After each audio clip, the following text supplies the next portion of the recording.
Quando lemos Josué capítulo 1, nós entendemos, como estávamos falando, que a vitória nasce da derrota. Qual era a derrota deste homem? É ter um dos maiores líderes de sua vida morto. Qual é o desafio de Deus com ele? É levá-lo a acreditar no tempo que ele estava vivendo.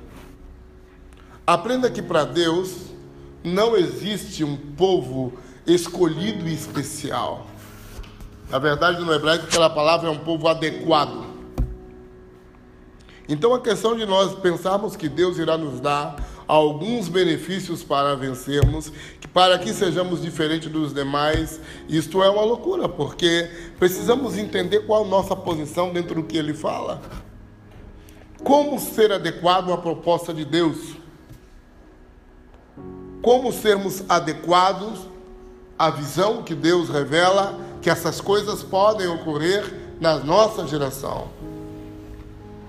Para Deus, a derrota não é um fim, sempre é um começo. Por isso, tudo sempre foi da derrota que as coisas nasceram. Davi, ameaçado de morte, tem que sair correndo da casa de Saul. E por quê? O tipo ia morrer, da derrota. Então, quando você começa a pôr a sua mentalidade na Bíblia, que sempre da derrota as coisas vão brotar e vão nascer, você vai aprendendo a ter da parte de Deus alguns discernimentos. E o primeiro deles é compreender que para Deus a derrota não condena a sua vida. Por isso, quando falamos sobre a história de Josué, nós falamos de um homem que precisa sepultar uma perda. Talvez um dos grandes problemas de nossas vidas é que nós temos dificuldades em sepultarmos perdas. Então a maioria das pessoas acabam fazendo velório sobre as derrotas que tiveram em suas vidas. Pessoas que passaram por sua vida, episódios bons que você viveu. A primeira coisa que Deus dá a Josué é mostrar que a derrota é um momento que você precisa zerar a sua vida e recomeçar. A derrota não é um ponto crítico de destruição que está interceptando você de continuar. Como a vitória nasce da derrota, a derrota ela te prepara. José se achava especial dentro da casa de seus pais. Os seus irmãos falaram: então você é especial. Nós vamos mostrar para você o quanto especial você é. E o venderam como escravo. Jogaram dentro de um poço. Chegou no Egito, ele não foi para a casa de Faraó, ele foi para a prisão. Ele tinha uma vida de prisioneiro, tinha uma vida de escravo. E de prisioneiro foi ser escravo na casa de Potifar. A derrota sempre estava presente. A questão é, até quando nós suportamos ser derrotados? E viver derrotados? A derrota é um tema que você precisa entender, de mudar o seu tipo de vida. Então Deus diz, a primeira coisa para Josué: sepulte Moisés. Sabe quando você consegue sair de uma cultura, de um espírito, de um princípio de derrota? Quando você decide sepultar algumas coisas. E sepultar é você não olhar para trás. Porque todas as vezes que você olha para trás, você está petrificando sua vida. Petrificando toda a expectativa e possibilidade de mudanças que você carrega. Deus, quando deu uma ordem de transição para Ló, ele disse: pega a tua família, sai correndo e não olhe para trás. E a Bíblia diz que a mulher de Ló olhou para trás e se transformou em uma estátua de sal. Assim são as pessoas que olham para trás. Elas paralisam, se tornam pesadas e ácidas. Então, quando você pensa que você pode correr o risco de ter uma vida paralisada, pesada e ácida, você vai entender que você perdeu o sentido, porque está olhando na direção contrária ao que Deus tem expectativa com você. Tudo isso que você passou visa que você se torne um homem ou uma mulher adequado, apto, pronto, capaz para formar uma vida em comum, ainda que seja do zero. Então, quando Deus diz a Josué, olhe somente para a frente, sepulte o velho. Eu conheço pessoas que dizem que as coisas do passado delas já morreram. Pois bem, tudo que é morto precisa ser sepultado. O que é morto não fica em cima da terra, tem que ir para baixo da terra. E você precisa sepultar coisas em uma dimensão que você não possa mais enxergar, porque isso te mata. E o que te mata é o teu pensamento, e o que te mata é o teu sentimento. E se você tem a perspectiva de andar com Deus, de aprender a vencer, o primeiro ponto é sepultar o passado. Sem sepultamento não há vida nova. Por isso você tem que erradicar a memória de tuas derrotas. E Deus dá uma ordem para Josué, relembrando qual a posição dele. Você tem que definir qual a sua posição na vida. E como você quer viver? O que você deseja se tornar? Aonde você quer chegar? Não importa de onde você está partindo, é aonde você quer chegar.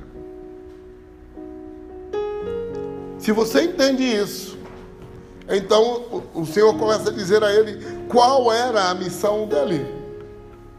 Era transicionar um povo. Sabe, faz-me entender que a tua missão sempre vai ser fazer mudança nas coisas. Tua atitude precisa fazer alguém mudar. Tua atitude precisa fazer tua família se mover. Tua atitude pode fazer os seus filhos se movimentar. Sua atitude pode despertar a sua geração para uma mudança real. Mas para isso acontecer, você precisa entrar na linguagem de Deus, entrar no pensamento do Pai, entrar na expectativa que Ele tem sobre sua vida. Hoje eu conversava com uma pessoa que ele dizia: eu quero mudar, eu quero prosperar. Eu falei: então, cara, se prepare, porque Deus não vai ficar enviando anjos com presentes para você.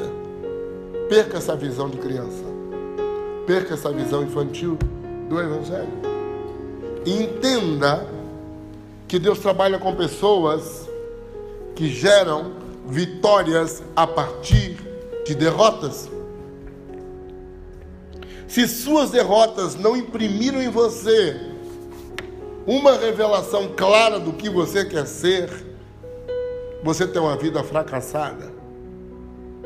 Então Deus diz para Josué: a primeira coisa que você precisa para andar dentro do que Deus pensa é ser forte. Você sabe o que é ser forte? Ser forte não é você nunca passar por lutas e tribulações. Todo mundo durante muitos anos viveu uma realidade de evangelho que orava e jejuava para não passar por tribulações. E que Deus me livre de passar problemas, esqueça, porque tudo que o Pai trabalhou até hoje neste mundo passou por derrotas e por processo. Então, de alguma maneira, os grandes homens de Deus são forjados na derrota. As grandes pessoas de Deus nasceram de derrotas.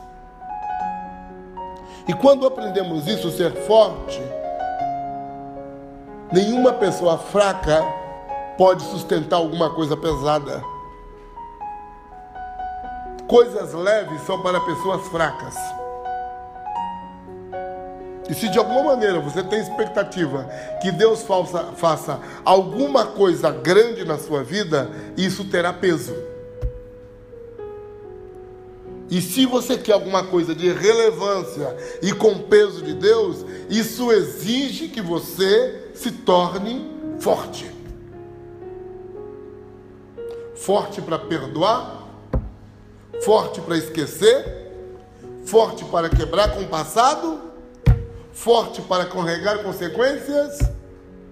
Isso é ser forte. Não podemos pensar de alguma maneira, porque sempre o trabalhar de Deus é com força. Então a Bíblia diz que a alegria do Senhor é a nossa força. A Bíblia diz que Ele dá força ao cansado e renova aquele que não tem nenhum vigor. A Bíblia diz: diga ao fraco, eu sou forte. Sempre, sempre, toda a Bíblia está nisso. E por quê? A força é uma exigência de Deus para que você aprenda a se tornar um homem e uma mulher adequada ao que Ele quer construir. Estamos juntos?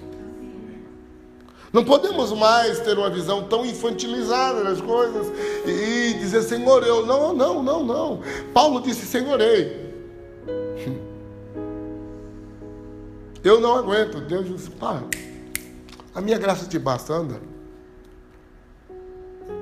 Então, quando você começa a ter pena de você, pena de sua vida, pena de sua história, chora para o seu passado, Deus diz: não é essa a visão que eu quero de você. Deus chegou para Gideão e disse: ei, Gideão, você é um homem forte e corajoso. Ele disse: eu? Sim, você. Você tem conseguido fazer coisas incríveis. Como? Cobria um santo, descobria outro, né?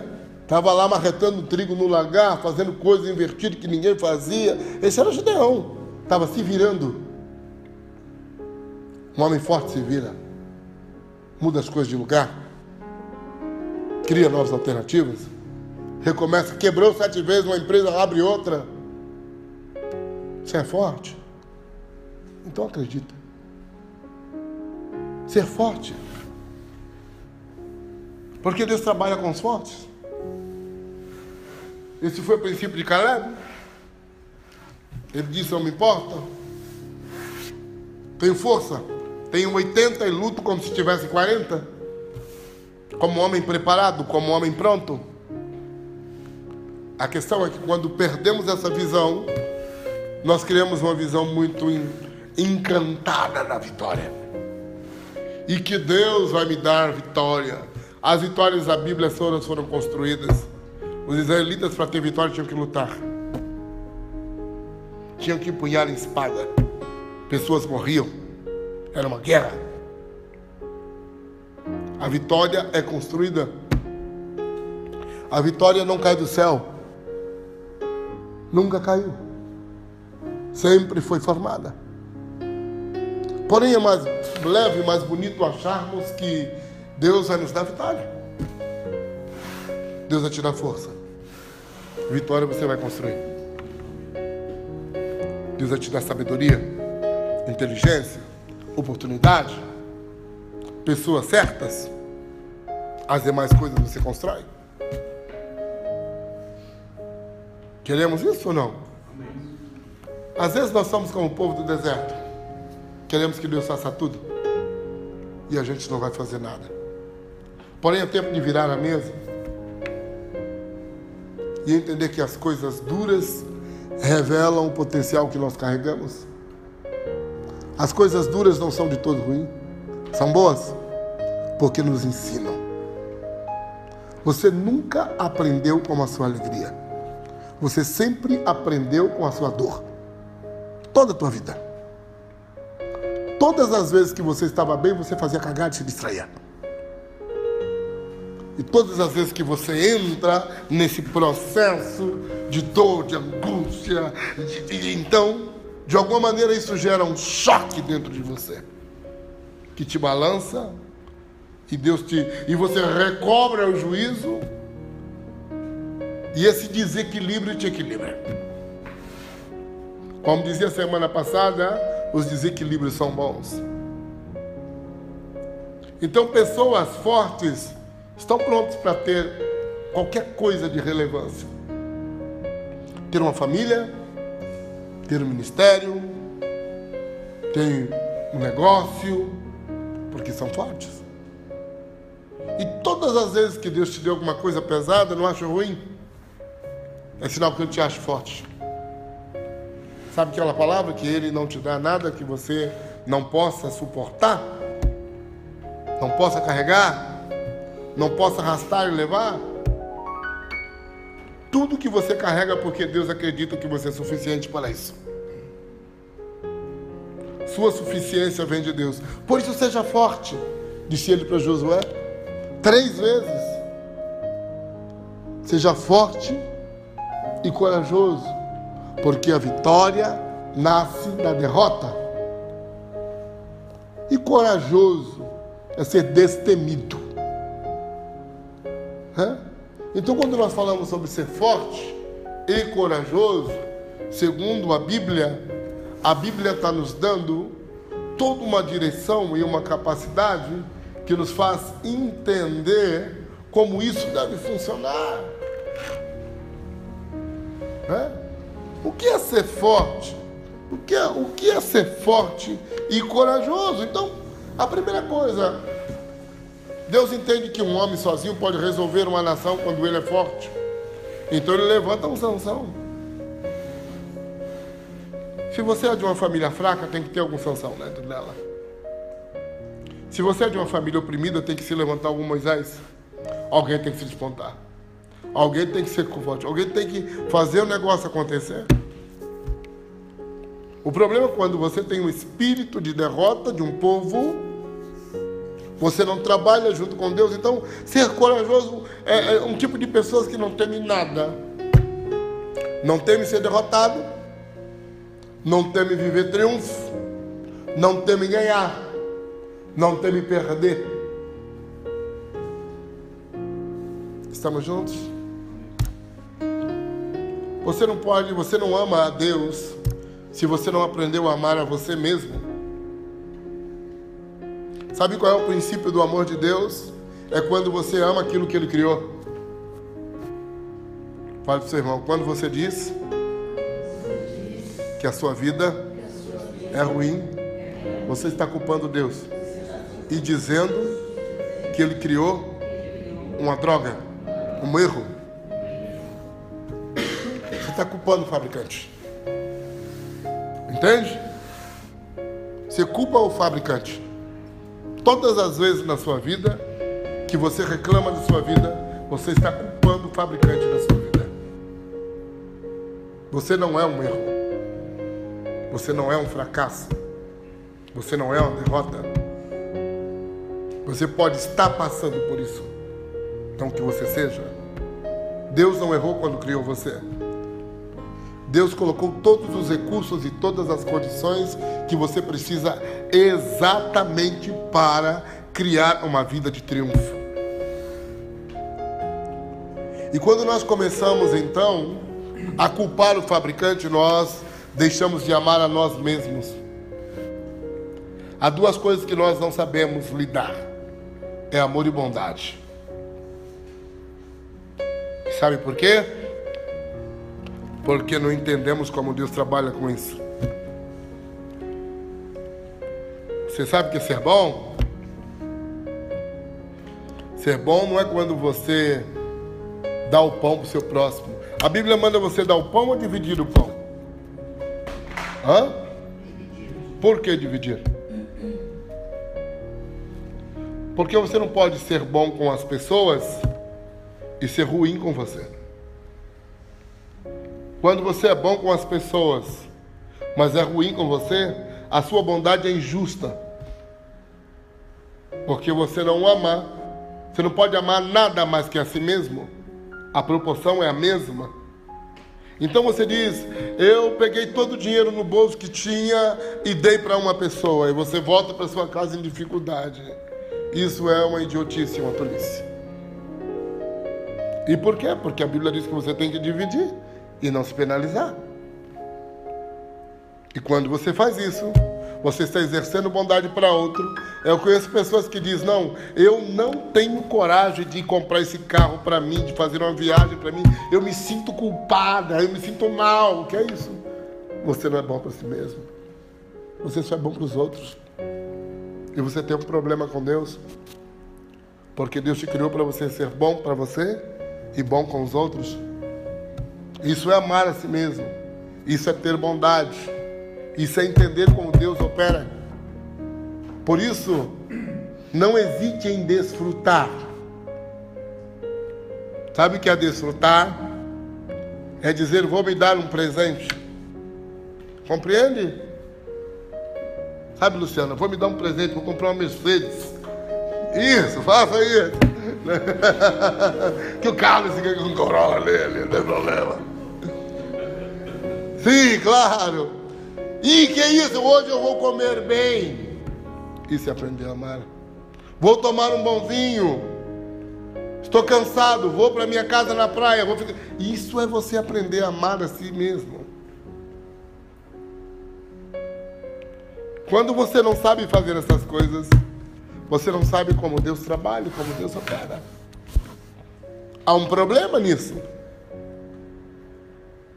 Por isso, quando falamos sobre ser corajosos, falamos sobre exercer esses atributos que beneficiam e começam a nossa própria essência. E que a partir daí aprendemos a elevar a vida dos outros. Qual o sentido que Deus te colocou nesse mundo? Você acha que foi para quê? Qual o sentido que Deus te colocou nesse mundo? Por que Adão era feliz no Éden?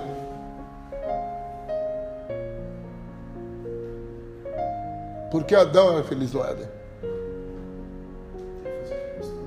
Não tinha sogra. Então compreenda isso. Compreende. Sentido? Todo sentido?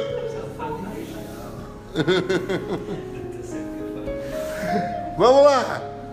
Então entendemos claramente isso. Deus colocou o homem no Éden para desfrutar. Qual é o sentido? Para você entender Deus, você tem que começar desde o que Ele criou.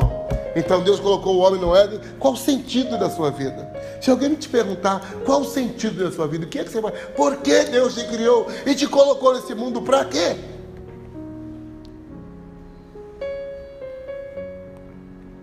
Não somos ratos de laboratório. Ele nos colocou nesse mundo com sentido. Fala para o seu irmão, a primeira coisa, Deus nos colocou nesse mundo para sermos felizes. Deus colocou Adão para ser feliz. Sabe o que é ser feliz? Quando você começa a viver uma vida infeliz, você está indo contra aquilo que Deus te criou.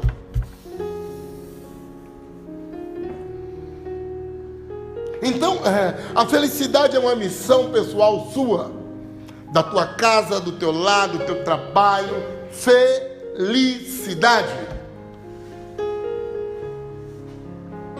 E a segunda, Deus nos colocou nesse mundo para ter entendimento dele e sabedoria para elevar a qualidade de vida deste mundo.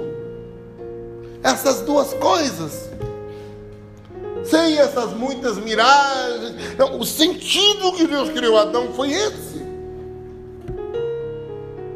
Então, quando falamos sobre criar uma vida de triunfo, nós falamos sobre voltar e posicionar a essência exata. Se você não sabe amar, não sabe ser bom, você não sabe desfrutar e não sabe se deixar ser desfrutado, nem por Deus, nem por nada. Então temos um problema, porque não temos coragem de fazer o que fomos criados para fazer. O que é o reino de Deus? Quando Yeshua faz isso, traduz tão bem e diz assim: ei, buscar em primeiro lugar o reino de Deus, e todas essas coisas são acrescentadas. Vocês têm tudo, fiquem em paz. Antes disso, o que ele diz? Não vivam angustiados, porque vocês estão dizendo que falta comida, falta bebida. Entendam. Yeshua está dizendo: aprendam a viver dentro do reino.